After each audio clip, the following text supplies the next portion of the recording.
January 24th, 2026. A Russian military truck moves slowly toward the front line. Its roof has been removed. Its doors are gone. Inside, infantry sit exposed, facing open ground and a thin line of trees ahead. There is nothing unusual about the scene. This is how wars often look just before something goes wrong. What the soldiers cannot see is the sky above them. Not as empty space, but as a watching system. Cameras, sensors, operators. Time measured in seconds. Modern battlefields no longer begin with gunfire. They begin with detection. And when movement itself becomes visible, even routine actions can turn fatal. This is not the story of a single strike or a single unit. It is a glimpse into how today's war is fought, when the sky no longer observes quietly, but actively decides what survives on the ground. What followed was not sudden. It was prepared long before the truck ever reached the tree line.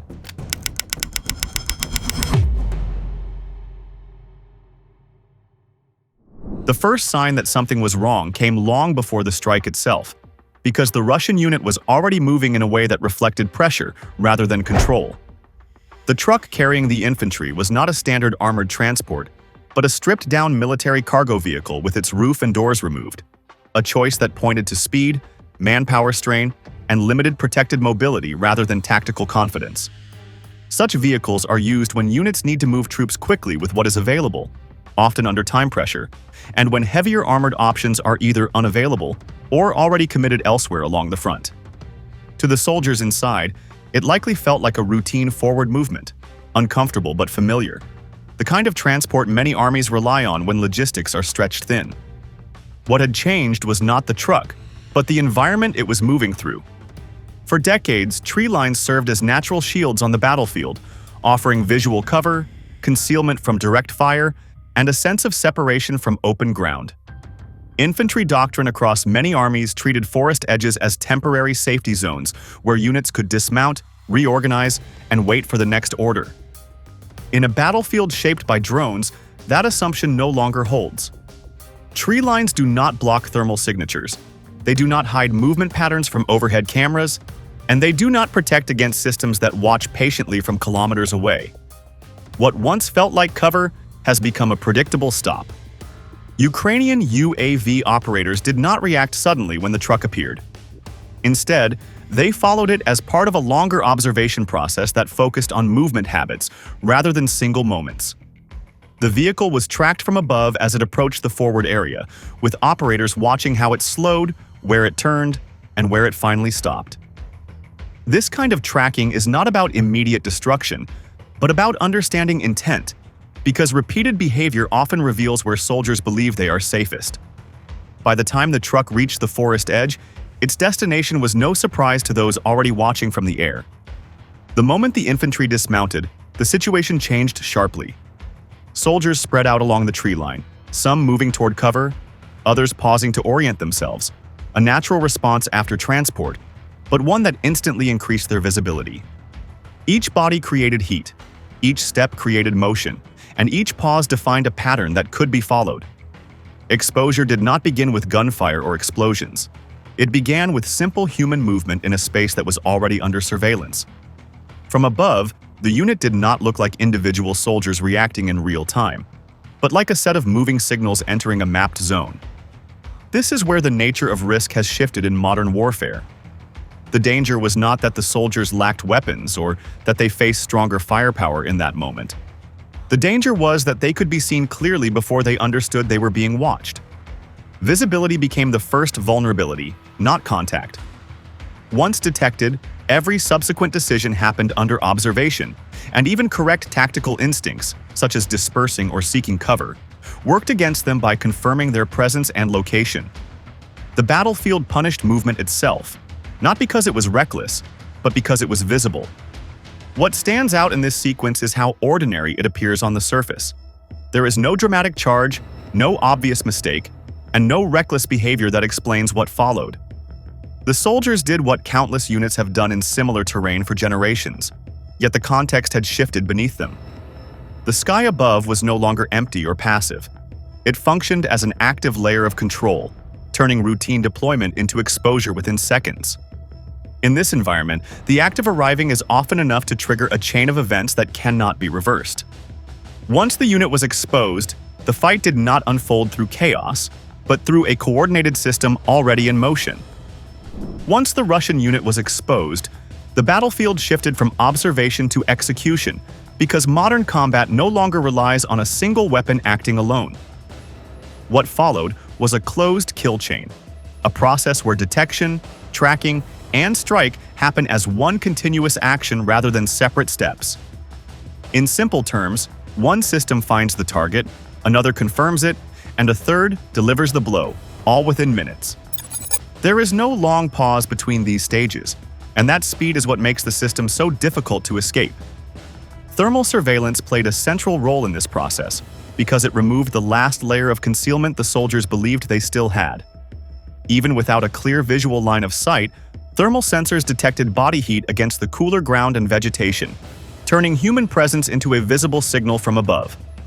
Hiding behind trees or shallow cover did not break contact because heat does not stop at leaves or branches. Every movement, every pause, and every attempt to regroup appeared clearly on the operator's screens, creating a map of living targets rather than a picture of terrain. As the first strikes began, the Russian soldiers reacted in ways that would have made sense in earlier wars. They scattered, increased distance between each other, and tried to blend into the environment, hoping that separation would reduce losses. These actions were not careless or panicked. They were trained responses meant to limit damage from artillery or direct fire. However, against a system built around constant tracking, dispersion did not reduce danger. Instead, it created more individual targets, each one easier to follow and isolate once the unit lost cohesion. FPV drones did not act as lone attackers in this moment, but as precise tools inside a larger structure. Operators used them to strike specific points, not only to destroy, but to shape behavior on the ground. When a drone hit near a group, it forced movement, and when soldiers moved, their paths were recorded in real time. That information flowed instantly to other elements in the network, allowing indirect fire to adjust and cover areas the drones had already marked. The strike was not random, and it was not rushed. It was guided by continuous feedback. Artillery and other indirect fire systems entered the fight not as independent weapons, but as extensions of the same surveillance chain. Coordinates provided by UAVs reduced guesswork, shortened adjustment time, and increased accuracy, even when targets attempted to relocate. In older combat models, artillery relied on observers who worked with limited visibility and delayed communication. Here, targeting updates arrived almost immediately, turning what used to be a slow correction process into a rapid response. The result was pressure applied from multiple directions at once, leaving little room for recovery. For the defenders, the most damaging factor was not the power of any single strike, but the collapse of reaction time. Decisions that once took minutes now had to be made in seconds, often without clear information about where the next threat would come from. Each choice carried risk, and hesitation only made detection more certain. When soldiers paused to assess their surroundings, thermal sensors continued to track them, and when they moved, drones adjusted accordingly. The pace of the engagement left no window to reset or reorganize. This kind of coordination reflects a broader change in how battles are fought. Firepower still matters, but it is no longer decisive on its own. What matters more is how quickly systems can work together. FPV drones, thermal reconnaissance, and indirect fire formed a single operational loop, one that punished exposure immediately and consistently. Once a unit entered that loop, survival depended less on strength and more on avoiding detection altogether, a task that becomes nearly impossible once contact has already been made. As the pressure increased, Ukrainian operators did not rely on a single strike, but on a method designed to control movement itself. The next phase of the engagement showed that the goal was not simply to hit what could be seen, but to control how the enemy moved once contact had begun. Ukrainian operators used paired FPV drones in a deliberate sequence, turning shelters into traps rather than places of safety. This approach focused on behavior, not just destruction, and it reflected careful planning rather than spontaneous action. The first FPV drone was directed toward a field shelter where Russian soldiers had taken cover after earlier strikes. Instead of hovering or striking from outside, the drone entered the structure and detonated inside the confined space. The explosion did not need to collapse the shelter or eliminate everyone inside to be effective. Its purpose was to make staying put impossible, forcing those inside to react under pressure. In that moment, the shelter lost its value, not because it failed structurally, but because it no longer offered control or predictability. This choice revealed a clear tactical priority. Immediate destruction was not the main objective. Displacement was. By driving soldiers out into open ground, operators could shape the next phase of the fight. Soldiers leaving a shelter do so in haste, often without coordination, and usually along the most obvious escape routes. Those routes are easy to anticipate when viewed from above, especially when movement has already been tracked. The strike inside the shelter acted as a trigger, pushing the defenders into a situation where every step mattered. Above the scene, a second FPV drone maintained overwatch, holding position rather than rushing in. Its role was observation and timing, watching for any attempt to flee or regroup. As soldiers exited the damaged shelter, the drone followed their movement closely, adjusting its position to keep them centered in view. There was no need to rush because the operators already controlled the pace. Each movement was recorded, each pause marked, and each change in direction noted before a second strike was authorized. The psychological weight of this tactic is difficult to overstate. For soldiers on the ground, the knowledge that movement itself could trigger an attack changes every instinct. Running becomes dangerous, stopping feels exposed, and staying together increases risk, while splitting up leads to isolation. In earlier forms of combat, survival often depended on choosing the right moment to move. Here, every option carried the same threat, because observation never stopped. The sky did not look away, and that constant presence stripped away the sense of agency. What made this method effective was not advanced technology alone, but discipline and coordination among the operators.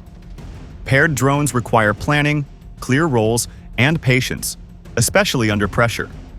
One drone acted as the tool of disruption, while the other served as the decision-maker, waiting for the exact moment when a target became most vulnerable. This separation of roles prevented wasted strikes and reduced uncertainty, ensuring that each action served a specific purpose within the sequence. The result was a form of control that extended beyond the immediate strike area. Even soldiers not directly targeted could see the consequences of movement, reinforcing caution and slowing reactions across the unit. Over time, this pressure eroded cohesion because hesitation spread faster than orders. Units under this kind of observation struggle to regroup, not because they lack discipline, but because the environment no longer allows hidden coordination. This tactic also reflects a broader shift in how force is applied at the tactical level. Rather than overwhelming an area with firepower, Ukrainian operators applied pressure selectively, guiding enemy behavior step by step. Each strike narrowed the range of safe choices until none remained. The battlefield became a managed space, where outcomes were shaped through timing and observation as much as through explosive force. Even after the immediate threat appeared neutralized, the operation did not end. The defining feature of this phase was not the power of a single hit, but the decision to return again and again, because repeated strikes remove the enemy's ability to recover or feel safe. In earlier wars, surviving the first attack often created a short pause, a moment to regroup, move equipment, or tend to the wounded. Here, that pause never came. When Ukrainian drones returned to the same area, they did so with purpose, not to search blindly, but to finish what observation had already confirmed. A position that had been struck once was treated as unfinished business rather than a closed chapter. Returning to strike again matters because it denies the enemy the chance to reuse space. Shelters that survived an initial blast were hit deliberately, not because they still posed an immediate threat, but because leaving them intact invited future occupation. Equipment left behind was not ignored as damaged or abandoned. It was destroyed to prevent repair or recovery. This approach turns terrain into a temporary asset rather than a permanent foothold, forcing opposing units to constantly seek new positions while under watch. As the operation expanded, UAVs shifted focus across a wider area, engaging targets that appeared disconnected on the ground but were linked through surveillance. Isolated infantry moving between cover, small field fortifications dug hastily under pressure, and light vehicles used for transport or supply all came under attack. These were not high-value assets in the traditional sense, yet they mattered because they sustained daily operations. By targeting such elements, drone operators applied pressure where it hurt most, at the level that keeps units functioning rather than advancing. What made this pressure effective was its reach across sectors. Attacks were not confined to a single point or moment, which prevented Russian units from predicting where the next strike would land. Soldiers moving through what appeared to be quieter areas still faced the risk of detection, because UAV coverage extended beyond the immediate engagement zone. The battlefield no longer had clear edges, and safety was not tied to distance from the front line but to whether movement was visible from above. The absence of safe pauses reshaped behavior on the ground. Without a clear break between engagements, fatigue built faster and decision-making slowed. Units hesitated to move even when movement was necessary because every relocation risked exposure. Over time, this caution reduced operational tempo, not through direct destruction, but through constant pressure that forced soldiers to prioritize survival over initiative. The result was a defensive posture shaped by fear of detection rather than by orders alone. Drone presence during this phase felt less like a series of attacks and more like a condition of the environment. Operators did not rush from target to target. They waited, watched, and acted when movement presented an opportunity. This rhythm turned the sky into a persistent threat, one that shaped choices long before a strike occurred. Even when no drone was immediately visible, the expectation of observation influenced behavior, proving that control does not always require action. Statistics from the broader conflict help explain why this method has gained prominence. Reports from multiple sectors show that UAV-related strikes account for a growing share of battlefield losses, with some estimates placing drone involvement in more than half of recent frontline engagements. These numbers do not reflect dramatic single moments, but steady accumulation over time, where repeated small actions produce large effects. In this context, return strikes are not redundant. They are essential to maintaining pressure and denying adaptation. By spreading attention across infantry, positions, and mobility assets, Ukrainian UAV operations created a layered effect. Each strike reinforced the last, and each return narrowed the space in which the enemy could operate without risk. The battlefield became a place where survival depended on avoiding detection altogether, a task that grows harder with every minute spent under surveillance. There was no reset button, no clear end to the engagement, only sustained pressure that followed movement wherever it appeared. This constant pressure did not stop with infantry positions. It extended to the tools that allow an army to fight. The focus of Ukrainian drone operations soon shifted from exposed infantry to the systems that allow an army to fight, because weakening firepower and mobility can change the course of a battle without the need for a decisive breakthrough. UAV strikes began targeting older tanks, towed artillery pieces, and transport vehicles, assets that may not look dramatic on camera, but play a critical role in sustaining combat. These systems form the backbone of frontline operations, and once they are damaged or destroyed, even well-positioned units struggle to function effectively. Older armored vehicles, often used to support infantry or hold secondary positions, proved especially vulnerable once detected. Unlike modern tanks with advanced protection, these platforms rely heavily on concealment and distance for survival. Drones removed both advantages. From above, armor stood out against the terrain, and once located, its limited mobility made escape difficult. Even when a tank was not destroyed outright, damage to tracks, optics, or external equipment reduced its usefulness, turning it from a fighting asset into a burden that required recovery or protection. Artillery faced a similar problem, particularly towed systems that depend on setup time and fixed positions. Once a gun was spotted, its firing location became a liability rather than a strength. UAVs provided precise coordinates, allowing strikes that did not require prolonged engagement. Crews had little time to react because moving heavy equipment under observation is slow and predictable. In this environment, firing even a small number of rounds increased risk, as sound and heat revealed the gun's position almost immediately. Transport and light vehicles also came under attack, highlighting a shift in priorities. Rather than focusing only on frontline combat units, drone operators targeted the means of movement and supply that keep those units active. Destroying a truck or a quad bike may not change a map overnight, but it interrupts resupply, slows rotation, and limits evacuation. Over time, these losses compound, reducing flexibility and forcing commanders to make conservative choices to preserve what remains. What makes this approach effective is its emphasis on systems rather than symbols. A single destroyed tank may draw attention, but the steady loss of support equipment quietly drains combat power. Units with fewer guns, fewer vehicles, and damaged armor move more slowly and coordinate with greater difficulty. Orders take longer to execute, and opportunities pass before forces can respond. The battlefield does not collapse suddenly. It weakens gradually, one damaged component at a time. Statistics from multiple fronts suggest that a growing share of armored and artillery losses now involve UAV-guided strikes, reflecting how detection has become as dangerous as engagement. As more assets are lost or forced to relocate constantly, operational tempo declines. Units spend more time hiding, repairing, or repositioning, and less time advancing or holding ground with confidence. This shift does not create dramatic breakthroughs, but it steadily reshapes the balance at the tactical level. The outcome of this process is erosion rather than collapse. Russian forces do not disappear from the field, but their ability to mass firepower, coordinate movement, and sustain pressure diminishes over time. Each strike narrows options, and each loss increases caution. In a conflict defined by endurance as much as territory, this slow degradation carries significant weight. Taken together, these actions reveal a broader pattern shaping the battlefield.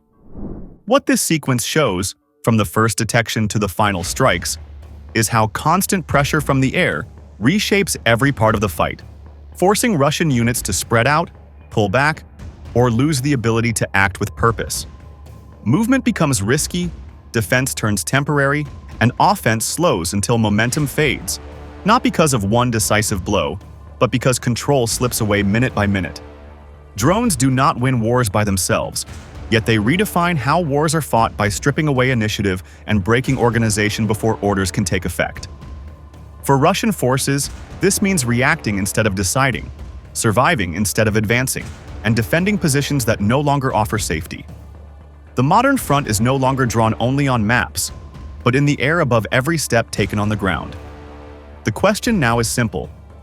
How does an army adapt when hiding no longer works and the sky never looks away? If you want deeper, clear analysis like this on modern warfare, subscribe to Military Force and stay with us for what comes next.